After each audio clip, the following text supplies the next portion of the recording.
a lump sum to be invested immediately towards a vacation fund as per her goal. अब चलो फटाफट उसका vacation का गोल क्या है. We can recollect her goal. चलो इधर से ही पढ़ लेते हैं. Let's read from here only. 74 तक उसको घूमना फिरना. उर्वशी की अभी एज कितनी है? She is 34 right now. Vacation fund for alternate year travel starting from next year until she reaches 74. ठीक है. So next year से हमें खर्चा चाहिए. Next year से and then she reaches 74 तब तक. And current annual costs are 5 lakh escalating annually at 7%. अब यहाँ पर पढ़ के ही हमको थोड़ा confusing तो लगी गया कि annually होता है तो हम मैच कर लेते हैं, कुछ सालों के बाद शुरू होता है तो भी मैच कर लेते हैं, बट यहाँ पर तो alternate year दिया है. That too she is 34 now. First expenditure will start next year and it will go on till she reaches 74. तो how many number of expenses needed वो आप गिनना स्टार्ट कर ही दीजिए. बैक ऑफ इट 20 होगा ना शायद. सर एनएफवी भी થઈ જાય? नहीं होगा ना. एनएफवी से नहीं होगा. No it won't. Question ideally sir 20 years चाहिए ना उनको. हाँ बराबर ना. Will read it. फिर धीरे धीरे टाइमलाइन पे सब जमाना शुरू करते हैं. मगजमारी है. वैकेशन का गोल वैसे मगजमारी वाला ही होता है. So will try to set it.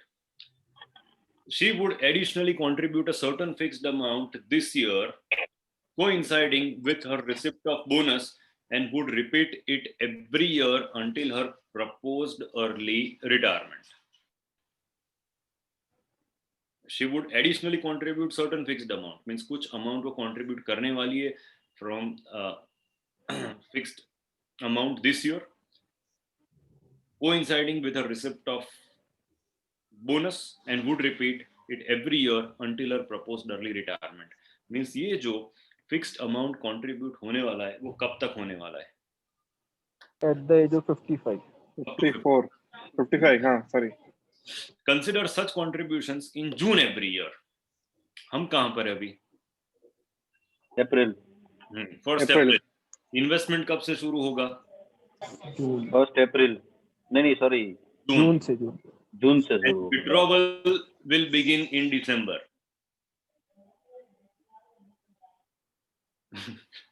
ये क्या है सर? अल्टरनेट ईयर भी लेने का और उसमें भी मतलब 6 महीने के बाद. लमसम तो अभी डालना है ना.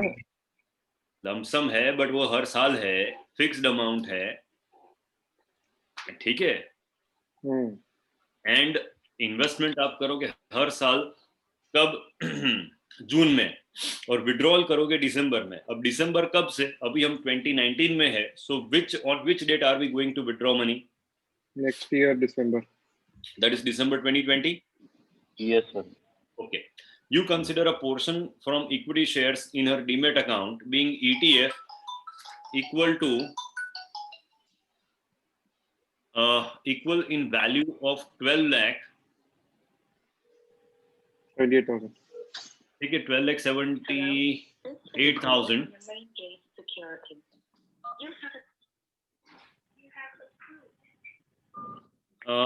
to dedicate a lump sum immediate investment for the goal. You consider annual contributions to the same ETFs. What annual contribution should be directed to achieve this goal? ठीक है. बहुत ध्यान से ये क्वेश्चन पढ़ो, मैपिंग करो. मैं इधर यूं में. Now let us think कि यहाँ पर जो विड्रॉवल हो रहा है वो कब हो रहा है? So December 2020. Yes sir. Right, if we say that way. अब नेक्स्ट उसके बाद का विड्रॉल कब हो रहा है? 22 में वो होगा 22 में. दिसंबर. ठीक है. So that is happening in 22.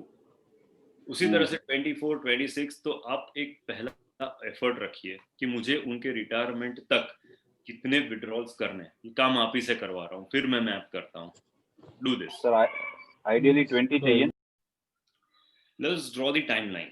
हम कहाँ पर है? So we are right now as on 0 लेते हैं. 1/4/19 पे है हम. ठीक है. मेरा जो इन्वेस्टमेंट शुरू होगा वो कब हो रहा है उसको हम बाद में मैप करते हैं. बट आप ध्यान में रखो कि it is starting from June this year. Okay. when is my first withdrawal for vacation? December 2020. Right, so my first withdrawal is after how many years? 1.5 साल.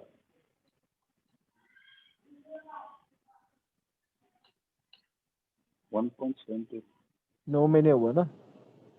हाँ करेक्ट. दिसंबर 2020. और अब मुझे यहाँ पर बीच में मैपिंग करना है कि मुझे जो एक प्रेजेंट वैल्यू ऑफ विड्रॉवल लेके आना पड़ेगा टू आइडेंटिफाई इन्वेस्टमेंट. तो मुझे कब वो मैप करना है? It is not to be nothing to be mapped on 1 अप्रैल.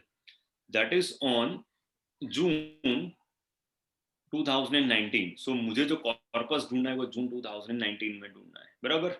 अब आगे बढ़ते हुए let's see this how things go. दिसंबर में मैंने विड्रॉल किया, फिर another is December 2022. So likewise हम चलते जाएंगे. शी वांट्स, उनकी एज कितनी अभी? 34. रिटायर कब होने वाले हैं? मींस कब तक घूमेंगे? 74 ईयर. 2040 तक चलेगा ये. ठीक है. अब ये अरेंजमेंट मींस कितने साल हुआ ये टोटल? 40 इयर्स. तो मुझे कितने विड्रॉल चाहिए यहाँ पर टोटल? 21. सो उनका अभी अप्रैल में हम लेके चले. ठीक है. शी इज इन अप्रैल 34. तो वो 36 के होंगे, उससे पहले ये विड्रॉल हमें ले लेना है.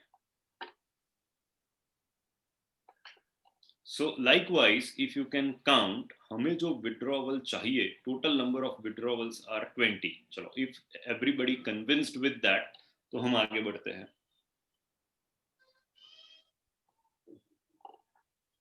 बराबर है सर, वो तो नहीं आया.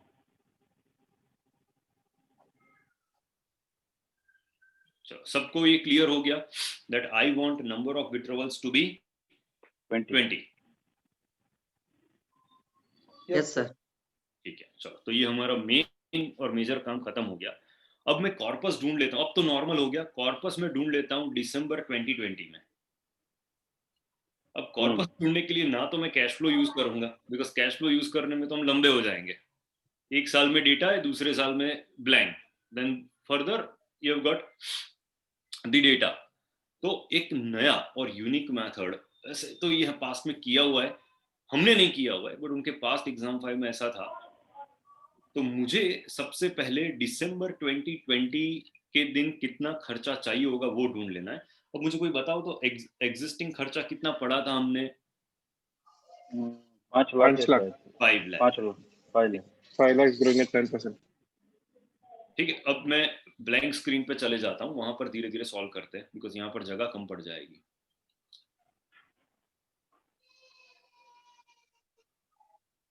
सो जो हमारी टाइमलाइन थी उसको थोड़ा रिक्रिएट कर लेते हैं. तो my first withdrawal is in December 2020. I am on 1/4/19. Investment will happen on June 2019. वो भी एक बार पढ़ लेते. जून के एंड में या जून के स्टार्ट में है? बताओ तो केस स्टडी में क्या लिखा हुआ है?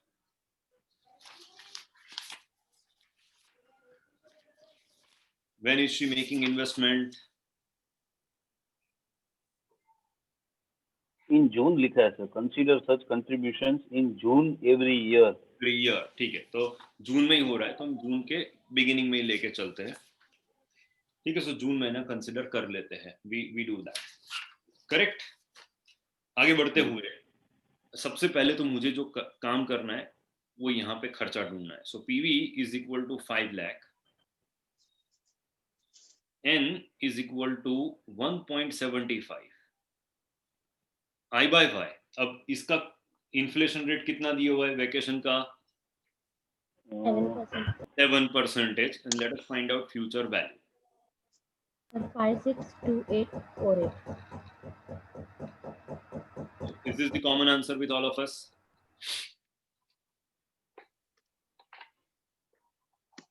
Yes sir. Now take this amount as PMT in beginning mode. N is equal to, as you said, 20 times. I by Y is real rate. अब real rate of which to rates, क्योंकि मुझे alternate करना है,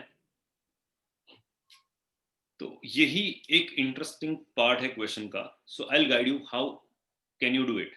एक साल का 11% है, तो मैं क्या करता हूं यहाँ पर कि या तो एक साल का मैं कैश फ्लो में पंचिंग करूं, एक साल का कैश फ्लो में पंचिंग करूंगा तो कैश फ्लो फंक्शन ऑपरेट नहीं होगा, because it is also got limitations. It accepts data only up to 22 years. Sir, could you repeat once again? Real rate के बाद I break हो गया. रियल रेट हमें ढूंढना है, बट रियल रेट हम यहाँ पर कैसे ढूंढेंगे, because I am withdrawing alternate year.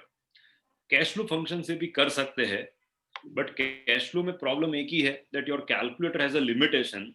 आप फ्रीक्वेंसी कितनी भी डाल सकते हो, बट यहाँ पर फ्रीक्वेंसी सेट करने का हमारे पास ऑप्शन नहीं है, because year 1 that is a cash flow, then blank, then there is a cash flow, once again blank, there is a cash flow. तो ऐसे करके Okay. हम डेटा कैलकुलेटर में 40 डेटा तो नहीं डाल पाएंगे. So what we do is कि how much is the equity return? 11%. 11%. तो मैं क्या करता हूँ, let us find out 2-year effective rate from equity. So equity एक साल का 11 है, into 2 करने से क्या होगा 22. 22. इसको मैं ले लेता हूँ nominal rate.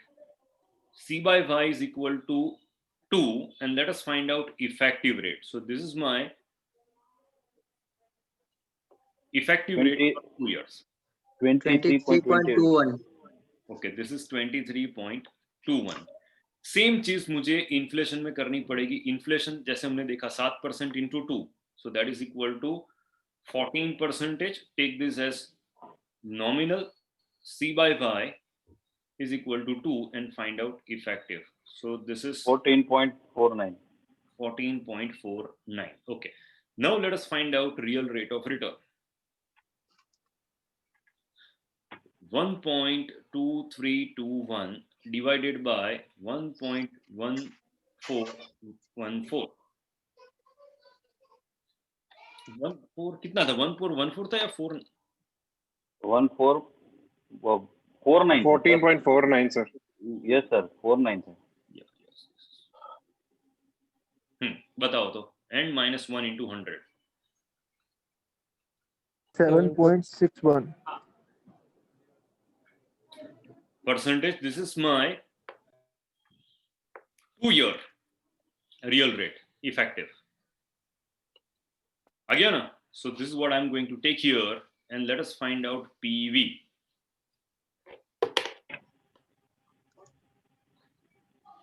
Six one zero. Sorry, 6120702. This is the PV required on December 2020. यहाँ तक कोई confusion, कोई doubt? नहीं, so what does this mean? और ये मतलब does this mean that if we were to travel every year for next 20 years, this is the amount that is required? नहीं. If you want to travel every alternate year, तो उसका computation हमने किया.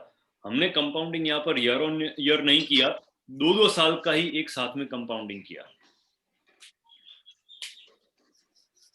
Sir ये जो rate दिया होता है 11 समथिंग, वो तो इफेक्टिव ही होता है ना, तो उसको Effective है. अपने हमने नॉमिनल की जगह लेके कैसे किया? क्यों? क्योंकि ये विद इन द ईयर नहीं है, ये ईयर ऑन ईयर है. आप समझो कि 11% मेरा इफेक्टिव है, तो मैं 2 साल का रेट मेरा थोड़ी इफेक्टिव होगा, उससे ज्यादा ही होगा ना कंपाउंडिंग. हाँ. I am remaining invested for 2 years, I will not pocket 11. उस पे भी तो कंपाउंड होगा ना. Got it. ये विद इन द ईयर नहीं है, is year on year. Clear with this? नहीं सर, एक मिनट. मुझे भी clarity नहीं है, but I think when we go forward, we'll understand. मैंने यहाँ पर एक साल का कंपाउंडिंग नहीं किया, डिस्काउंटिंग नहीं किया. सर ये जो आपने समझाया वो समझ में आ गया सर? वो समझ में आ गया. 2-2 साल के पैर में किया, तो 2 साल का डिस्काउंटिंग करने के लिए मुझे रेट भी तो 2 साल का चाहिए ना. करेक्ट. चलो अब यहाँ तक तो हम पहुंच गए. सो लेट अस, अब मेरा इन्वेस्टमेंट कहां पर हो रहा है? जून 2019. ठीक है, तो अब मुझे ये जो रिक्वायरमेंट है, या तो ये कॉर्पस हमने ढूंढा वो दिसंबर 20 का था, I have to take this backward for कितने पीरियड वो आप मुझे बताओगे। सो एफवी 1.75 हमने कितना लिखा था, एफवी 6 1.75 नहीं, इससे कम है। 6120 702 702. Now from December 20 to June 2019, how many months? 19 1.25 जैसे 25 तो ये 1.5 पीवी सर पीवी तो 6123290 आ रहा है ना। हाँ, बट अब मुझे एक्चुअल में करना क्या है, ये हमारा इक्वेशन होता है ना, present value of requirement right is equal to present value of investment. तो मुझे सही में इन्वेस्टमेंट जो करना है, तो इन्वेस्टमेंट डेट तक तो पहुंचना पड़ेगा ना यहाँ से। तो now I am reaching on right, so लिख लेते हैं, so we are reaching on June 2019 because that is where we are going to make our first investment. So find out PV, sorry I by Y, तो इसका कितना है पहले 1.5 क्यों आया सर? इट इज 7 मंथ्स ना। दिसंबर से जून जून से में ये दिसंबर पहुंच गए रैंडमली। सो एग्जैक्टली उन्होंने डेट भी नहीं दी है, सो पहुंचते हैं। जून 1 भी नहीं है, जून लास्ट भी नहीं है, तो दिसंबर का भी हमें डेट नहीं दिया है ना। हाँ हाँ इसीलिए लॉजिकली हम इंट्यूटिवली 6 महीना ही पीछे गए। Okay they have not mentioned December में कौन सी डेट, जून में कौन सी date, it can be December 1 also. So 1.5 years, so 1.75 years लिया था हमने, तो अब यहाँ से intuitively 1.5 years backward आ रहा है। And let us find out PV. 52333795 533. 795 This is the present value of requirement. चलो ये काम हमारा खत्म हुआ। 795 795, okay, ठीक है, 80 रुपए चलेगा। चलेगा।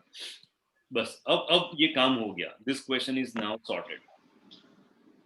अब इन्वेस्टमेंट, हाँ ये सर 1 साल का हुआ ना विड्रॉल? नहीं, वो पीवी दिया ना। अच्छा सॉरी Investment है। में हमने उलास या व्हाट इज हम्म, 1 साल का। Okay correct. So our withdrawal has been arrived at. अब हमें क्वेश्चन में देखो क्लियरली लिखा गया है that you consider portion from equity shares in her demat account being ETF equal to 12.78 lakh value today, and then we have to find out the fixed amount to be invested every year, correct? चलो, तो अब मैं backwards जाता हूं। अब investment की बात करते हैं, तो 12.78 मेरा यहां पर था। How many months do I have to move further? 3 महीना आगे बढ़ेगा ना। 3 महीना। And then I have to, क्योंकि यहां पर मेरा मैचिंग जो है राइट, वो यहां पर हो रहा है, जो किस रेट पे आगे जाएगा? 11% ही है इसका। अच्छा ठीक। So now let's say my PV is 12,78,000 as suggested in the question. N is equal to 0.25, 3 महीना इसलिए। I by Y is equal to 11, and let us find out FV. 1290,828 1 कितना? 129 13111781 1311,781।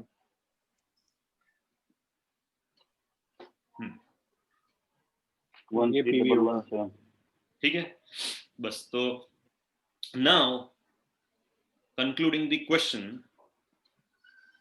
PV is equal to 13,11,781. FV is equal to, नहीं sorry, 52 lakh. अरे हाँ ये हाँ, सुबिन सही तो। अलग बता रहा है, नहीं सही तो था So now पीवी। हाँ मेरे पास जो रिक्वायरमेंट है, if this is my total requirement, उसमें से 13,11,781 तो मेरे पास ऑलरेडी है. अरे एक मिनट, 52 लाख, हाँ सही बोला, ओके माय बैड या correct. And made everybody mad. हाँ सही, हाँ correct, 3922 013। 014. Correct. So this is actually, हम बताए कि this is the net amount in present value. This is to be achieved. अब चलो final step of the question. कब तक invest करना है हमें? Roughly 21. 21 years. Correct. So this is, take this amount as PV. N is equal to 21. Investment rate तो हमारा 11% ही है. ईयरली इन्वेस्टमेंट था ना, हाँ हाँ.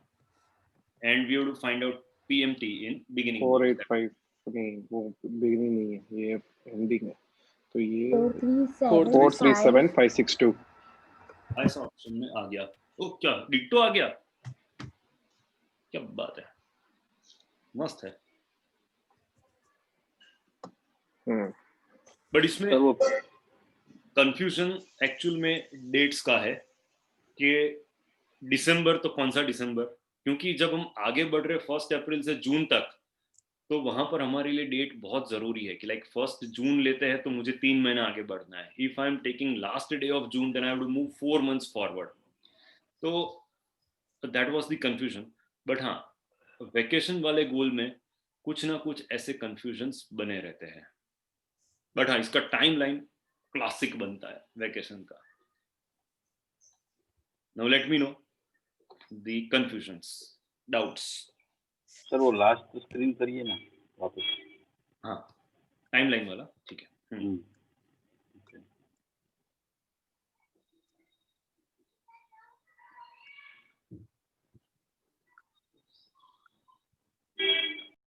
Let us recreate timeline of this question entirely.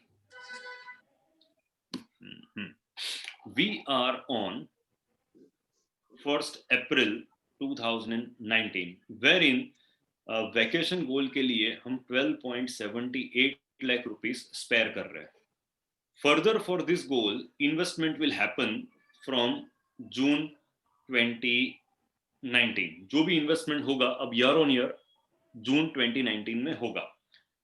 And it was suggested कि जो first withdrawal हमारा है यहाँ पर, right, that would happen from, just a moment, December 2020.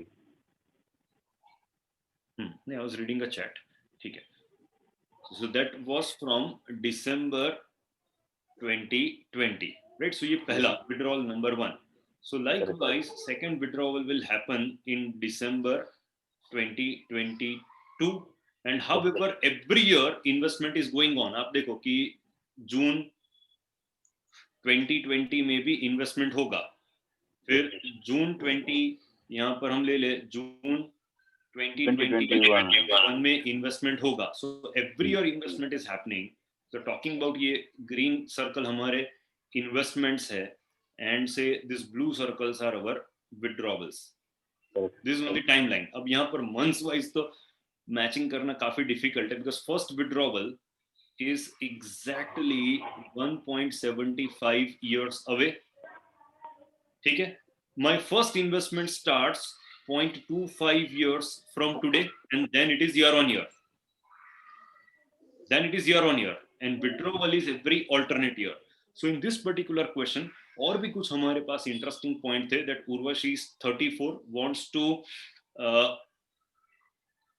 go to the vacation up to her age 74. So total time period यहाँ पर 40 years का था. Number of withdrawals which we found have been 20, and number of investments which we have to make have been 21 in the question. What was sir that? ये एक minute sir, ये हाँ. 21 क्यों आया sir? Because she will invest up to retirement, that was suggested in the question. Now this is every alternate year, and this is every year. एक minute. investment was every year, wherein withdrawals were every alternate year. ठीक है, same मतलब वो 74 कहाँ से हमने 58 से लिया ना सर, 58 माइनस ये 21 अभी भी नहीं समझ में आ रहा है सर। 34 से लेके 55 क्वेश्चन सजेस्टेड कि इन्वेस्टमेंट जो होगा हमारा 34 से लेके 55 तक होगा, so that has been the reason it happened to be 21 years from the bonus. तो इसमें कहाँ ये मस्त सवाल होता अगर हाँ सर go આનો ahead. લાસ્ટ સ્ટેપ નો આન્સર સર છૂટી ગયો યાર, તમે ઈ સ્લાઇડ એકવાર કરશો? सर ये जो क्वेश्चन मैंने पढ़ा तो इसमें 55 तक इन्वेस्टमेंट होगा, कहाँ लिखा है, मैं समझ नहीं पा रहा हूँ। अब गोल पढ़ो, रिटायरमेंट तक सर जी, गोल पढ़ो, क्वेश्चन में भी लिखा हुआ है। ओके व्हाट इट सर, गोल में लिखा है रिटायरमेंट 55। ओके क्वेश्चन में भी लिखा हुआ है, you can read third line, every year until her proposed retirement. ये सवाल और मस्त किया जा सकता था, जैसे कि दो वेकेशन है, एक डोमेस्टिक है एक इंटरनेशनल है। इंटरनेशनल सुबह इतना काफी है।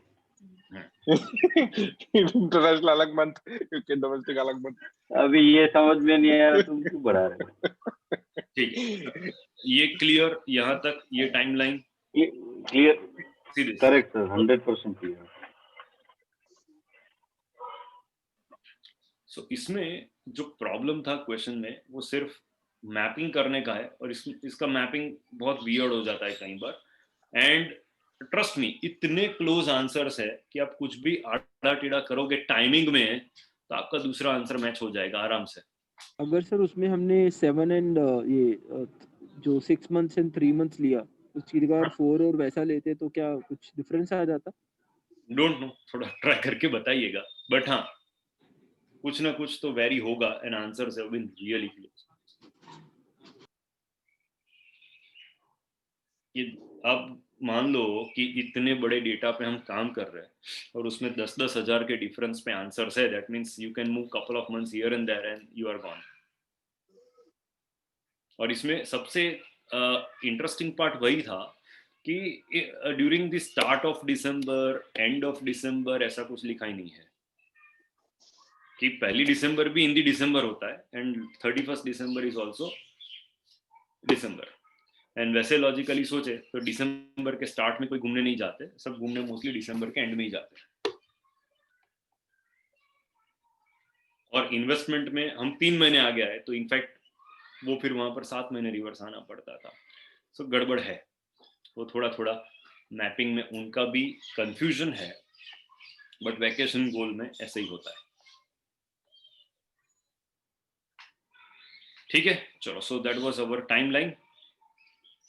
एंड हाँ, एक और इसमें सबसे नया क्या हमने सीखा, what was newness in this question, investment wasn't troublesome concept, but सबसे ज्यादा ट्रबल वाला कॉन्सेप्ट क्या था हमारे लिए, कि that is something which we did extremely new, कुछ एकदम नया ही किया हो हमने ऐसा। ये इन्वेस्टमेंट हमारा जो रिटर्न था वो हमने 2 साल के हिसाब से इसको नॉमिनल लेके इफेक्टिव किया वो।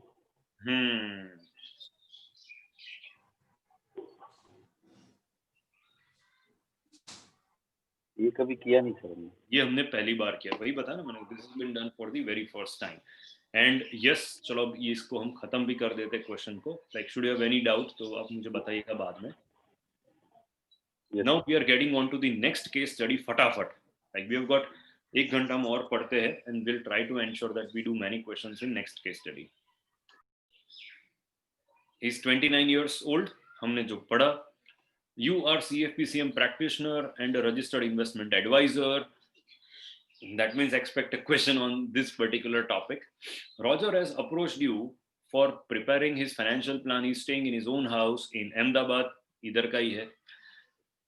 His wife Angela, aged 31 years, is a fashion designer.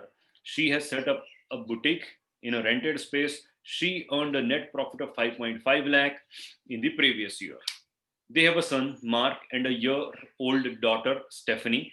Roger is also supporting his parents to the extent of 20,000 per month. They stay in their ancestral house at Surat. The family's monthly household expenses are 40,000 per month, excluding insurance premium and EMIs. Roger normally gets 10% increase in his gross salary year on year in the beginning of every financial year, apart from bonus. The bonus for the previous financial year at 3.3 lakh shall be credited to his account at the end of this month. He has taken a family floater health in policy for 15 lakh. Premium paid in the previous year is 16,268. तो ऐसा कोई भारी भरकम data नहीं है, और वैसे भी ये केस स्टडी मैंने आपको पढ़ने के लिए दे दिया था, so that means you must have read it. There are footnotes, need based on footnotes catch करते जाएंगे. Now there are small goals. First is for higher education, another is for marriage, third is retirement, fourth is bigger house and build a separate vacation fund. ये तो होगा ही होगा. अच्छा, now question, are they staying in their own house or rented house? Own, na? Own house. Rent. House है ना? Yes, sir. Rent is the boutique. हाँ, boutique is rented. They are staying in their own house in Ahmedabad. Second line में लिखा हुआ है. Okay, चलो अब फिर से हमारे स्टाइल पे शुरू करते हैं. क्वेश्चन नंबर 1, यही सब क्वेश्चन से हम शुरू करते हैं. Before beginning work on Roger's financial plan, you've drafted a document outlining the scope of engagement and sought Roger's help to mutually define and determine the activities that may be necessary to pursue. ठीक है, so talking about letter of engagement. Roger asked you about relevance of such a document. What do you explain about letter of engagement? Letter of engagement. Practice Yeah. guidelines. So it is professional requirement under code of ethics. Ethics में तो है नहीं ऐसा. It is part of practice guideline. It is a legal requirement as per Contract Act. This document is for personal record. So which one happens to be the correct answer? B, sir. B for Bombay. D for- हमारा world वो vacation वाले गोल को छोड़ दे तो पुराने case study में से 35 mark तो लाने आराम से पॉसिबल थे. एंड उर्वशी का केस स्टडी रॉजर से टफ था, इसीलिए हमने उसको सबसे पहले लिया. चलो question number 2. You have finished analysis of Roger's financial situation risk profile. Which of the following is the next appropriate step in financial planning? Analysis of Roger's financial situation and risk profile means हम कौन से step पे है financial planning process के? Analysis. Analyze वाले पे. That is third, fourth, first, second. Which one? Third. Third. Third step. Which of the following is the next appropriate step in financial planning? तो अब ऐसे लगता है कि now next step is recommending financial planning recommendations. But देखते हैं options में क्या है. Specify financial goals which can be achieved within Roger's financial situation based on the information collected. Fix the scope of engagement based on the available information already collected. Consider such assumptions of investment returns, inflation, tax rates, etc. as to maximize the chances of achieving Roger's goals, and identify other issues that may potentially impact Roger's ability to achieve financial goals. D. B for Bombay या Delhi? B for Delhi. Delhi, okay. Bombay तो definitely नहीं है. Bombay नहीं है. A. We have finished his analyzing his financial situation. C, sir. C. C. ऐसे थोड़ी सी तो हो ही नहीं सकता है. C is completely consider such assumptions of investment returns. ऐसे अजम्पशन लो कि जिससे उसके गोल अचीव हो जाए. ये अपने आप में थोड़ी है इन्फ्लेशन, टैक्स और इन्वेस्टमेंट रिटर्न अज्यूम करना. ऐसे अजम्पशन लो कि उसके गोल फुलफिल हो जाए. तो सी तो तो पर D है. assume करना पड़ेगा. A, sir. So then A, sir. Specify ये financial हटा goals. दिया हमने. सी तो है ही नहीं. फिर fix the scope of engagement based on the available information already collected. नहीं, इसकी भी जरूरत नहीं है.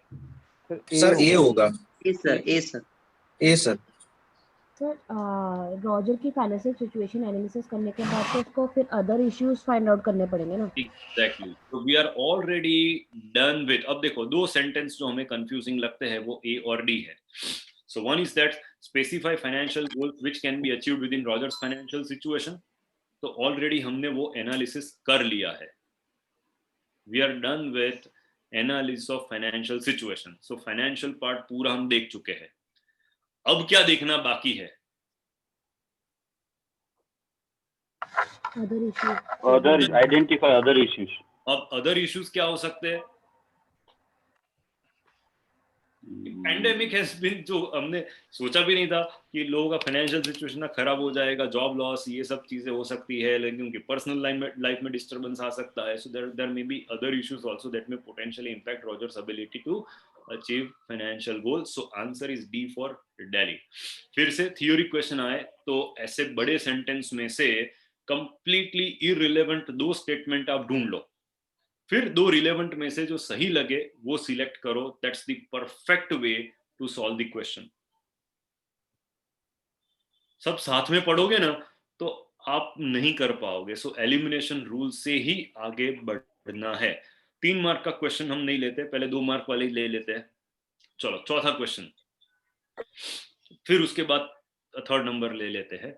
Roger wants to insure his own house in Ahmedabad. Ahmedabad में खुद का घर है और इंश्योरेंस चाहिए. And we live in what you can say the plate which is earthquake prone. So Roger wants to insure his own house at Ahmedabad and his ancestral house at Surat. What should you advise him on the basis as the basis of such insurance? 2 mark का है, insurance का है. सो और घर का insurance है, तो that we can have house holders and reinstatement basis जैसा कुछ होना चाहिए. So let's see which one happens to be correct. Insure the house for values equal to the respective construction cost. That means ये कौन सा हुआ? Reinstatement.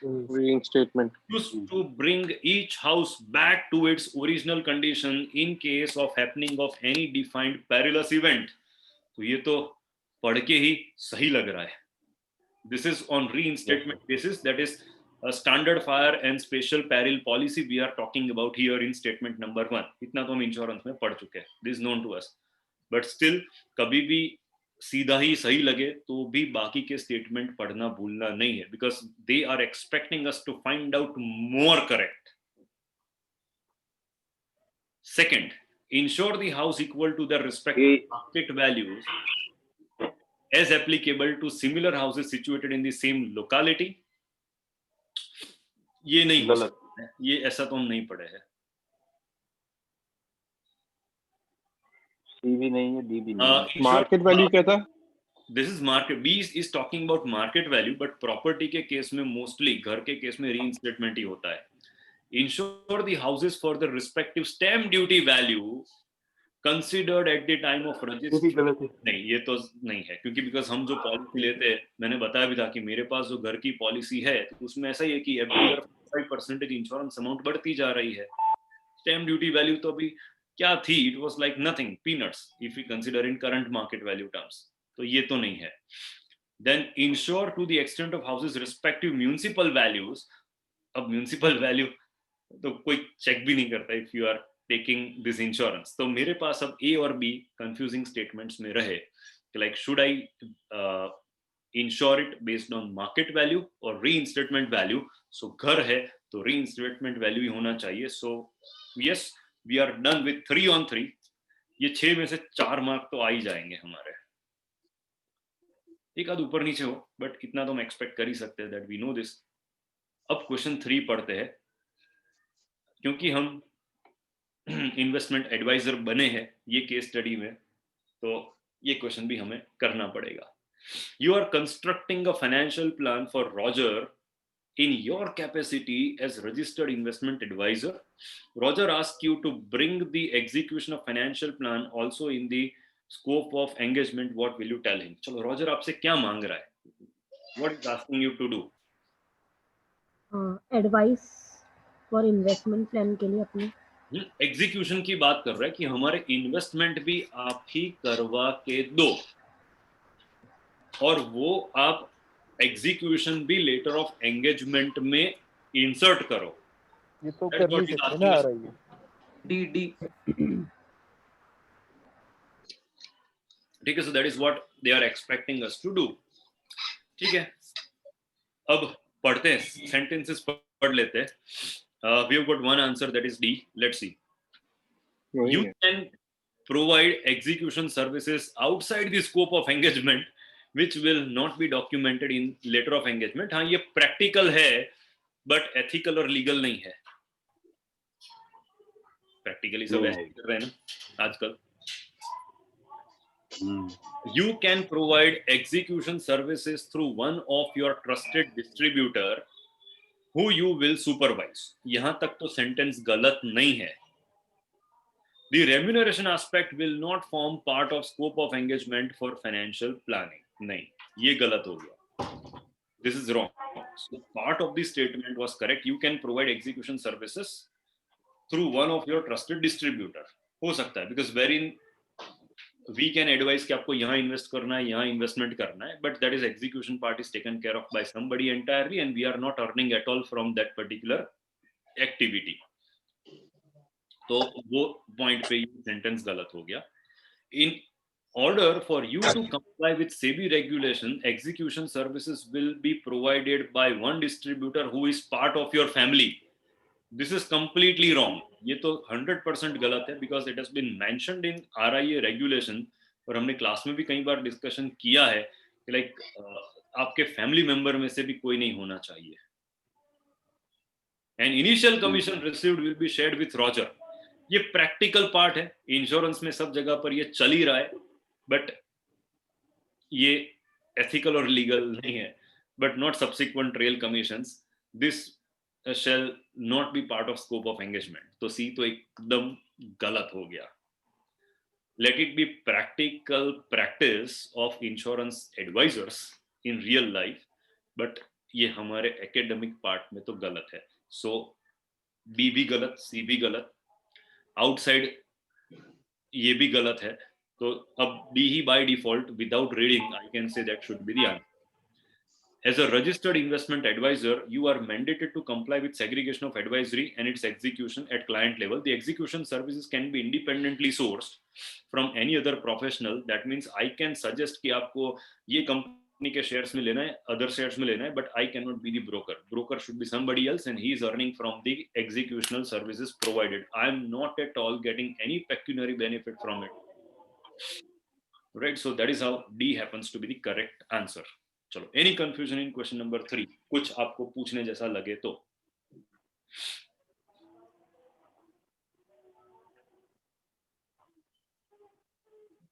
Done? Yes, sir. Super. And correct me if I am wrong at any particular description or explanation. ठीक बताया ना मैंने? Yes, sir. तो हमारा कितना मस्त काम हो रहा है. चलो और एक मिला. ये प्रैक्टिकली क्वेश्चन मुझे कोई ढूंढ के देगा कि ये रियल लाइफ में कैसे ऑपरेट होता है. चाइल्ड प्लान इन दी, ये 5 नंबर का क्वेश्चन हम पढ़ते हैं ये क्वेश्चन को. Child plan in the name of mark has a deferment period of 10 years and vesting date being the policy renewal date after Mark attains majority.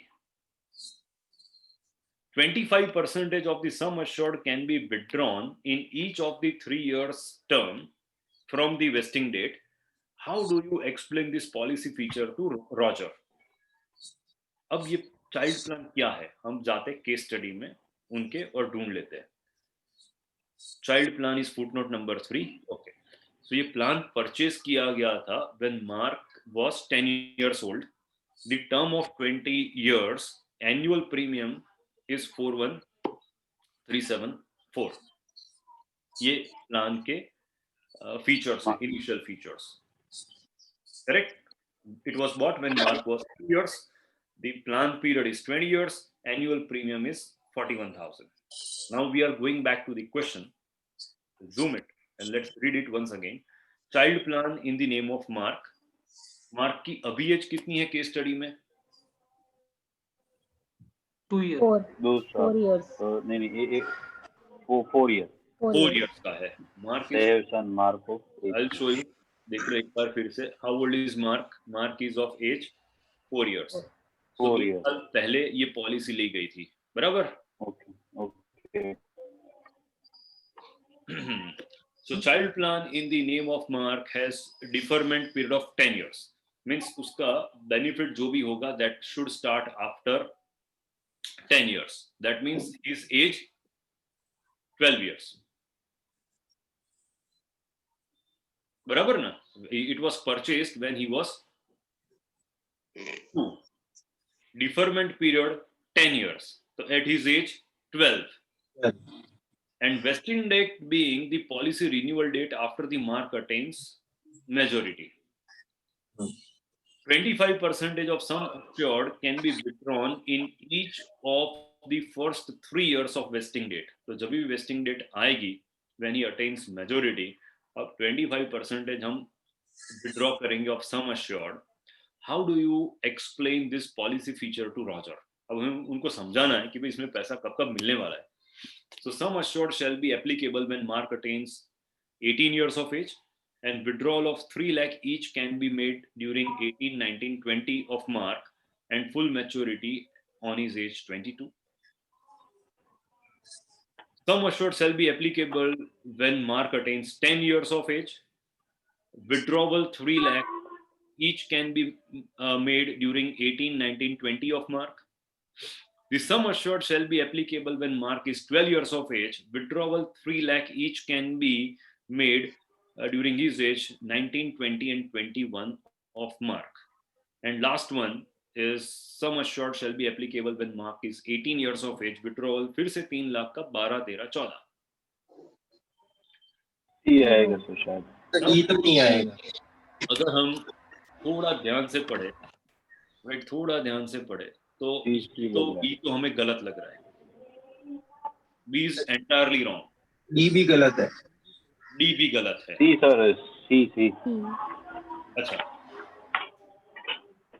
अब deferment है तो डिफरमेंट के बाद क्या होगा? डिफरमेंट के बाद इंश्योरेंस चालू होगा.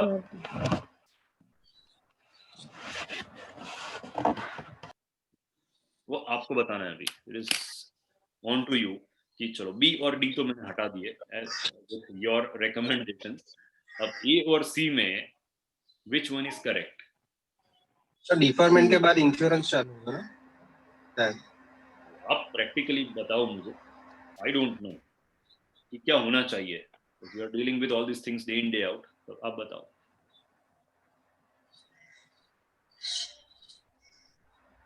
सर आंसर तो शायद ए आएगा. सी होगा क्योंकि चाइल्ड प्लान में पीरियड पर प्रपोजर कौन होता है?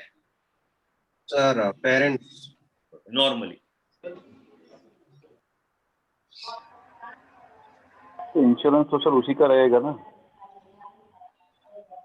अब मुझे बताओ कि इसमें एग्जैक्टली ए और सी में से जस्टिफिकेशन के साथ बताओ कि कौन सा ऑप्शन सही लग रहा है आपको, ए या सी. मुझे तो ये इस लाइन से ये समझ आ रहा है उसमें. हाँ, जो लिखा है vesting date being the policy renewal date after mark against majority. तो वेस्टिंग डेट से बोल रहा है. तो vesting date is what sir vested policy vest होती है तब वो बेनिफिट चालू होते हैं. तो 18 ईयर ए आएगा होना चाहिए. और उसके बाद 3 लाख रुपए वो 18, 19, 20 में कर सकता है. एंड देन फुल मेजॉरिटी और 20. पॉलिसी का टेन्योर जो था वो 20 साल था. 2 साल में लिया था और 22 साल में उसका पूरा हो जाता है. तो ये थोड़ा बैठ है. तो ए या सी? ए. सी मेरे हिसाब से सर सी, क्योंकि डिफर्मेंट पीरियड फॉर 10 इयर्स था और वो 2 इयर्स पहले से ही कर रहा है. तो फिर जब वो अटेंड करेगा वो 12 साल का होगा. 12 उसमें उसके बाद से वो मेजॉरिटी उसका इंश्योरेंस रिन्यूअल होगा. बट जब तक खत्म होगा तब तक वो 19 साल का तो 18 साल का तो हो जाएगा. तो फिर 19, 20, 21 से होगा. तो सबसे सी है.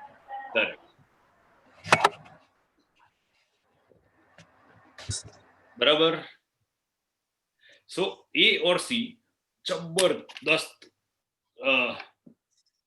कॉम्बेट वाले ऑप्शंस है कि ये दोनों में से क्या सिलेक्ट करें. Certain parameters match your like anything.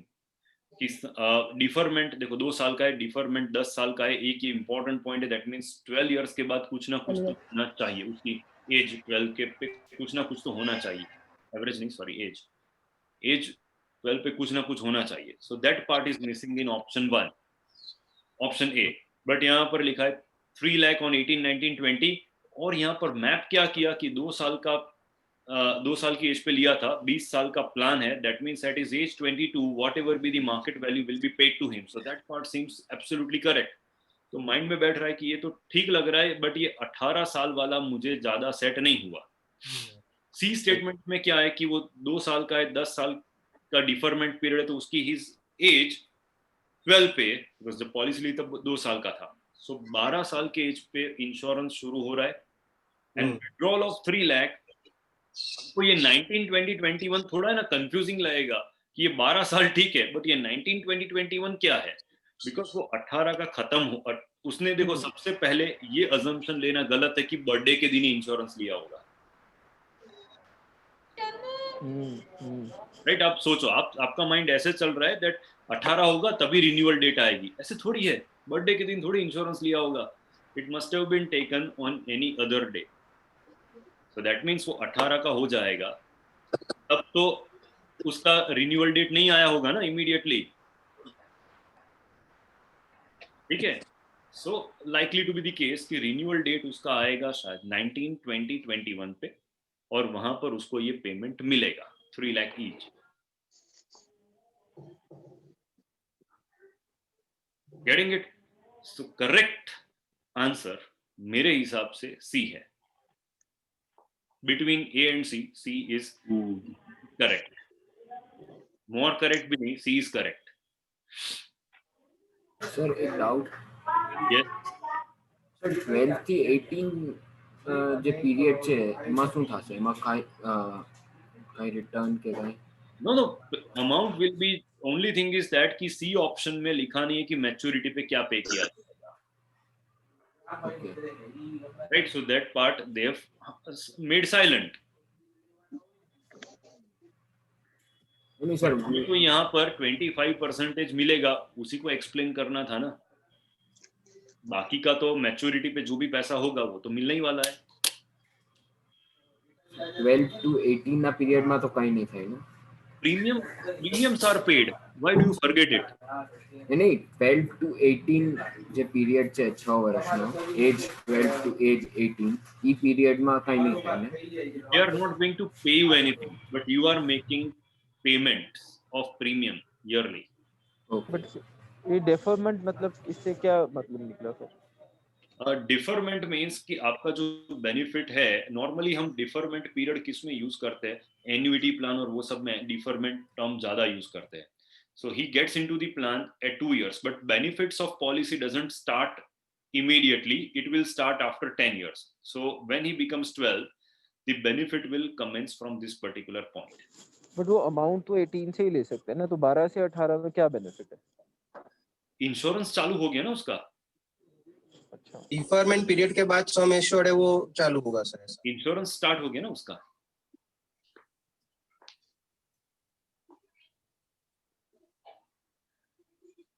Got it. Yes sir. मजा आ गया.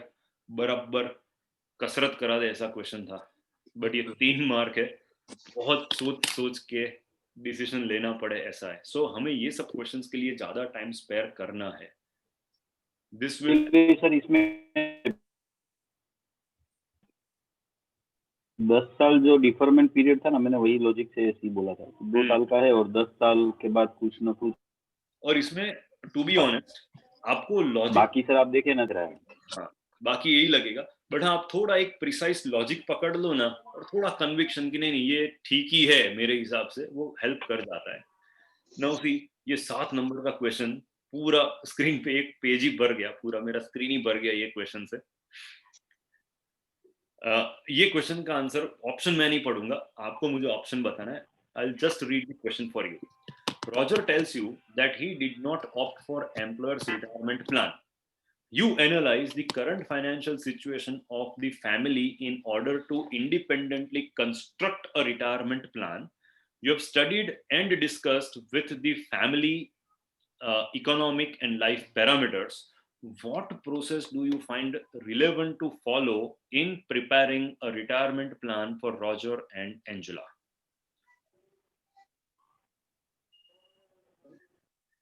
Right, so employer का कोई retirement sponsored retirement plan है नहीं. We have to do is retirement planning. So what steps do you suggest them? So 4 में से एक answer बताओ. Sir, C1 size, estimate the size of retirement fund needed. So प्रीति का answer C है.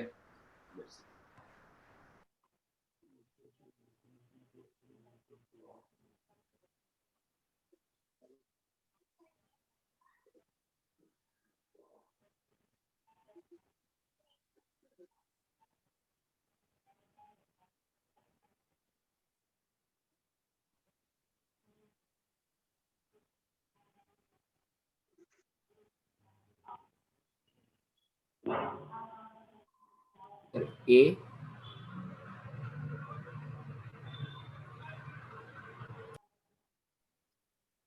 विवेक का answer A है.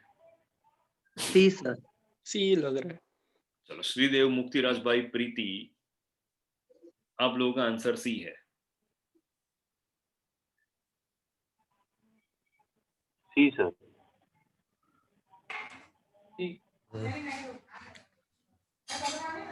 So the most common answer is C, sir. I think C. C है. Right. So we also go with the same answer, and in fact the correct answer is C, because उसी में तो proper retirement planning हमें narrate किया गया है. Right. So estimation of expenses, finding out corpus, and then making investments. 3-step process. ठीक है. So C is the correct answer. 3 mark का सर. 3 मार्क का है. See, वही तो बता रहा हूँ ना कि आपको ये सब क्वेश्चंस के लिए टाइम और दिमाग दोनों बचा के रखना है. बाकी आप प्रेशर में हो, पढ़ रहे हो, अरे रॉजर का रिटायरमेंट क्या हुआ, ये पढ़ा है 25 साल 20 साल 30 साल, क्या है, कुछ समझ में नहीं आ रहा है, और इसमें ये मार्क चले जाएंगे. ये तो मैं लूट ले रहा हूँ मार्क्स. चलो आगे. अरे वाह, चलो SGB का कुछ हमको मिला. 9 नंबर. 9 हम पास हो चुके हैं अभी तक. ठीक है, हम जो काउंट करते आ रहे हैं लास्ट वीक से, हम पास हो चुके हैं आराम से यहाँ तक. और ये केस स्टडी के तो ऑलमोस्ट सब न्यूमेरिकल करने बाकी है. You inform Roger and Angela about taking exposure to gold as an asset class through SGB. Which of the attribute about SGB is correct, and ensure कि SGB के questions आपको exam में मिलने ही वाले हैं. A sir. Answer A. Do they work like zero coupon bonds? Absolutely no. 2.5% coupon दे रहे तो कैसे zero coupon हुए? Quoted price of SGB usually are very close to the ruling gold price. No, ये precisely हमने दिया था because it has got discount in the price. So that is also wrong. The redemption price on maturity is guaranteed. No, that is guaranteed in case of inflation index bond to be the par value. याद है ना, inflation index bond में वो par value protected थी, but SGB में तो it is based on the preceding week's last 3 days average price. इतना तो क्लियर बता रहे हैं. सो यहाँ पर maturity value protected नहीं है. 2 मार्क मजे से ले लो. 9 का आंसर A. अब क्या है, ये तो बड़ा है. 4 मार्क का कुछ थियोरी लग रहा है, करते उसको भी करते हैं 10 नंबर का, बट नहीं, उसको अभी 4 मार्क है तो उसको शांति से करते हैं. हम पहले तो छोटे छोटे क्वेश्चंस ले लेते हैं कि जहां पर हमको 13 नंबर. 13 नंबर. चलो ये अच्छा है. 13 number. Roger asked you for guidance regarding different modes of tax efficient estate planning which can help in creating and distributing family assets. you opine that a trust would be more appropriate option because there is no taxation applicable on trust income. क्या बताते हैं?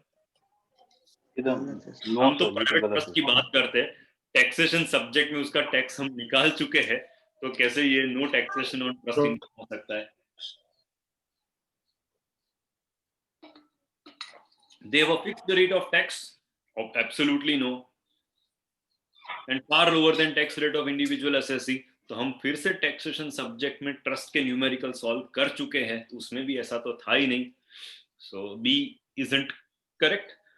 Future capital gains tax on the assets transferred to trust could be lower. And all future earnings from asset transfer to trust are exempt. तो D भी गलत है. तो तो गलती है, तो आंसर इसका सी ही हो सकता है. एलिमिनेशन रूल से आंसर लाए हैं हम. बट सर सी है क्या वैसे? आंसर सी ही लग रहा है, बट आंसर समझ में नहीं है.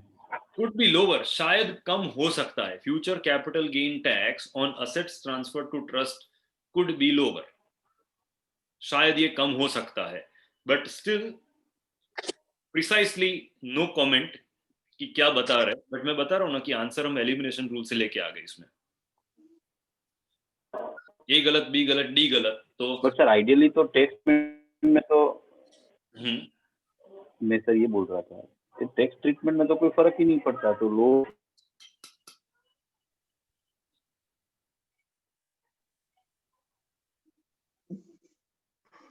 लगा सकते हैं.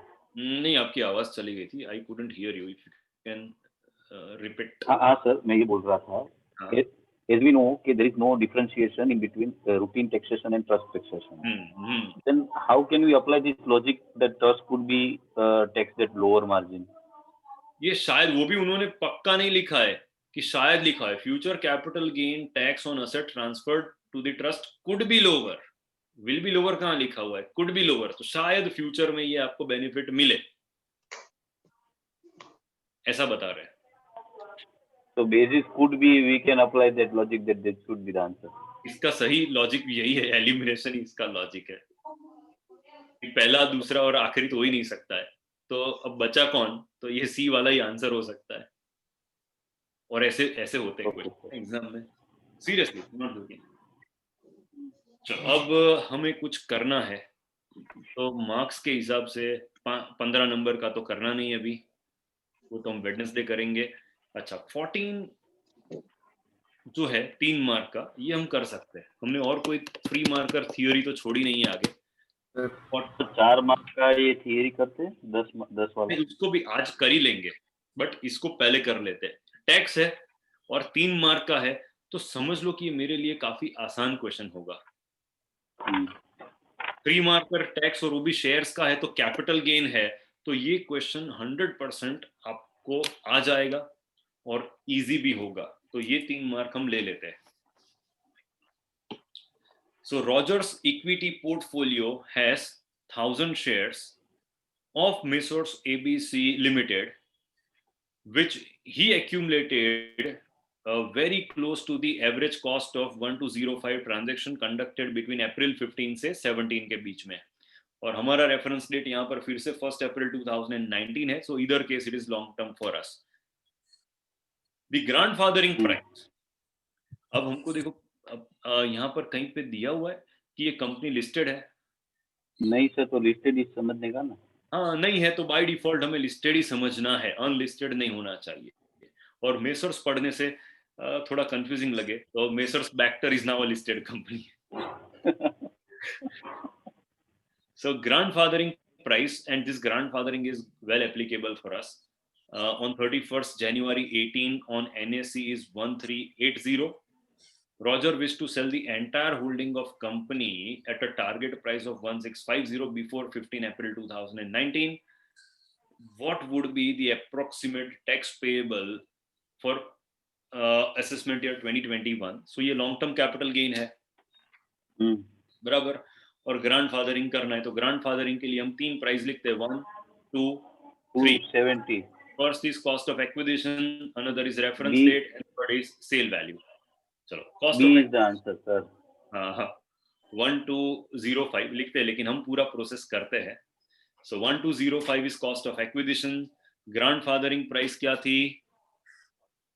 1380 and selling price क्या है finally?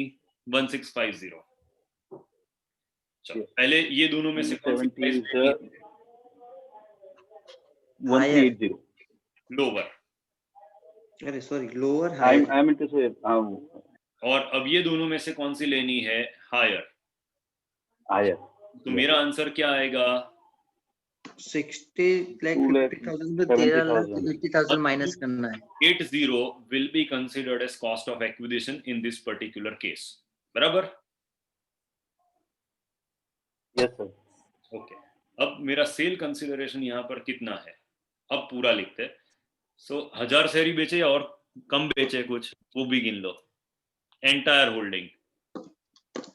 ठीक है. सो 1650 is my sale value and 1380 is my cost of acquisition. So profit कितना हुआ? 2,70,000 नहीं, Total, जो दोनों के बीच का डिफरेंस मुझे बताओ तो. 270,000 सर. हाँ 270 into 1000 शेयर. आप कैसे भी करो, like it's absolutely okay. Now 2,70,000 is the capital gain. उसमें से 1 लाख कैपिटल गेन एग्जम्प्ट हो जाएगा. So that is 1,70,000 will be taxable at the rate of 10%. 4% उस पे और सेस लगेगी. अब considering this computation, let's read which option seems to be correct. पहला तो है ही नहीं, हमने तो सब गिन लिया, तो डेटा सफिशिएंट है. Long term capital gain of 270 correct. Subject to category exemption of 1 lakh correct. Taxable at 10.4%, perfect है. Nil taxation गलत है. Long term capital 4.45 lakh, वो तो है ही नहीं. Then वो तो 4.45 I think could be based on some other computation, but हमारा आंसर यहाँ पर B for Bombay है and ऐसे आंसर आ गया. 3 मार्क. अब तो हम धीरे धीरे B ग्रेड पे पहुंच चुके हैं ऑलमोस्ट. और न्यूमेरिकल तो हमने इनके किए भी नहीं है. सर 16,50,000 माइनस 12,05,000 करेंगे ना तो डी आएगा. अच्छा हाँ, तो वो ग्रैंडफादरिंग क्लॉज का ही मार्क है यहाँ पर. You are right. वो आपको स्टेप्स याद होने चाहिए.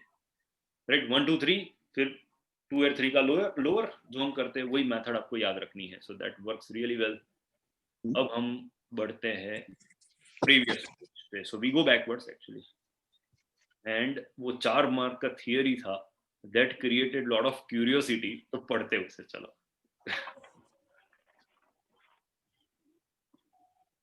you make a strategy to provide for vacation expense of Roger's family based on his goal. What parameter shall you consider? So इसका तो प्रिंट मेरे पास भी नहीं है अभी, तो मुझे भी उधर से ही पढ़ना पड़ेगा. Retirement corpus at Roger's age 58. He's 29 right now, so he will retire after 29 more years. To sustain ये तो ठीक है. और वैकेशन हमारा exactly build a separate fund for vacation expenses at 1.5 lakh per annum. First expenses to be drawn after 5 years and thereafter continuing up to the year of Roger's retirement. ठीक है, तो ये गोल में लिखा हुआ है. सो रॉजर की रिटायरमेंट आज से 29 इयर्स के बाद है और इसका खर्चा 7% है एंड सुटेबल इन्वेस्टमेंट हमें इसका सजेस्ट करना है. So this is fairly simple. Numerical तो है नहीं, थियोरी है, तो हमें इसका बेसिक पता चल गया. And now we solve it. The goal being 5 years away from now. चलो सबसे पहला विड्रॉल क्या करना है हमें. अब सबसे पहले विड्रॉल कब करना है हमें. In fact 5 years from now.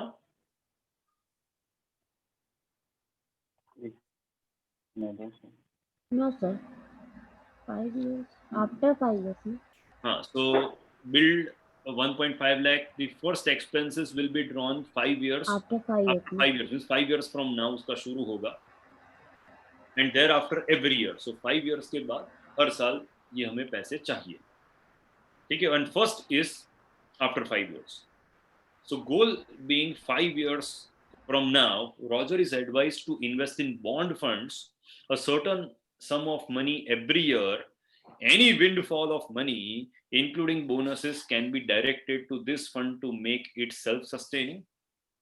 5 साल ही दूर है गोल, तो पैसे सेव कर दो पहले. You advise Roger to invest the present value of money required in the 5th year in 5-year FD to gain advantage of taxes, and repeat the exercise every year until 5 years from retirement. The vacation goal is aspirational, has high cost escalation. Roger can consider moderate to high risk instruments to invest to invest a certain sum of money. He is advised to postpone withdrawal from the fund if the corpus after 5 years is not sufficient. In future, higher amount can be directed to this fund. आखिरी option. ये कुछ ये You advise Roger to invest a lump sum equal to 3 initial years. You advise Roger to invest a lump sum equal to 3 initial years vacation expense in a liquid fund for tax efficiency, with a certain sum every year in tune with escalated cost of vacation in the same fund to retain the tax efficiency of withdrawal towards vacation. अब इसमें एक common theme चली, safety safety safety. 3 option मुझे ऐसे दिए गए कि which is taking vacation goal very seriously and making money safe before the goal is achieved. And एक ऑप्शन ऐसा है सी वाला which says that it is aspirational goal. It is being aspirational goal. आप इस पे risk लो और शायद पैसे थोड़े कम पड़ जाए. पैसे थोड़े कम पड़ जाए तो क्या करेंगे?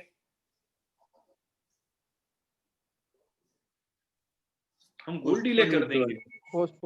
हाँ, क्या सही लग रहा है आपको, मुझे बताओ. सी सर. सी सर सही लग रहा है, because vacation is aspirational goal sir. Vacation is aspirational goal, सवाल ही नहीं है. ये कोई रिटायरमेंट प्लानिंग थोड़ी है, बच्चों की पढ़ाई थोड़ी है यहाँ पर कि जहां पर हम इस तरह से ब्लॉक पीरियड मेथड यूज करें या सेव करें पैसों को. Absolutely no, this is an aspirational goal. तो उसके लिए रिस्क लेना चाहिए. पैसे कम पड़ेंगे तो हम शायद ज्यादा इन्वेस्टमेंट करेंगे या तो गोल को पोस्टपोन करेंगे. So that seems to be the correct answer. So C is correct, actually correct. Pass हो गए सर हम अभी. पास हो गए. ग्रेड आएगी भाई. हाँ. So correct answer is C for Chennai. And we are. आप यहाँ तक पहुँचते पहुँचते तो आपको खुद कॉन्फिडेंस आ जाएगा हम एग्जाम में पास हो चुके हैं.